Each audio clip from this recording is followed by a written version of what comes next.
Qu'a donc découvert François Mitterrand après 14 années passées à la tête de la France et qui lui a fait dresser un diagnostic aussi sombre sur le fait que notre pays est en guerre, une guerre permanente à mort, et que les Français ne le savent pas.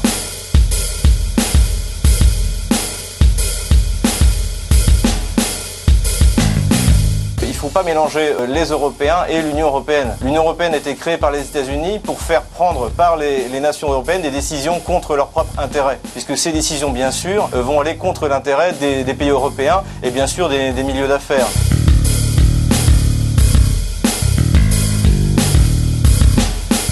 Robert Schuman, le père fondateur de la construction européenne, celui dont on sait désormais, depuis que les documents secret défense du département d'État américain ont été déclassifiés à l'été 2000, donc on sait que c'était un agent des services américains.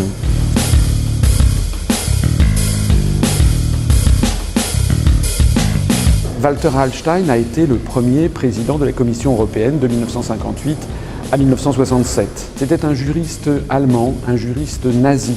Au mois de juin 1938, Adolf Hitler a demandé à Walter Hallstein de préparer le projet de construction européenne.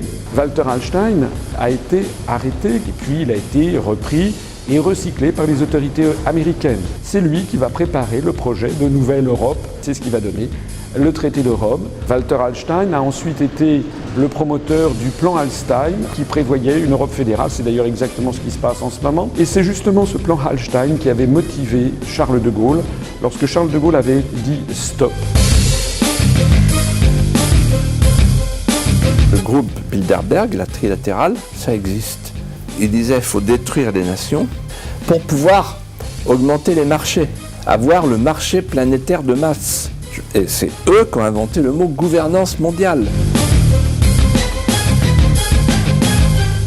François Fillon, je lui ai dit, mais pourquoi tu vas au groupe Bilderberg? Parce qu'il est rentré, il a été agréé par le groupe Bilderberg, de même que son ami Alain Juppé l'année d'après. Et vous avez répondu quoi? Et il m'a répondu, incroyable la réponse, il m'a dit, que veux-tu, c'est eux qui nous gouvernent.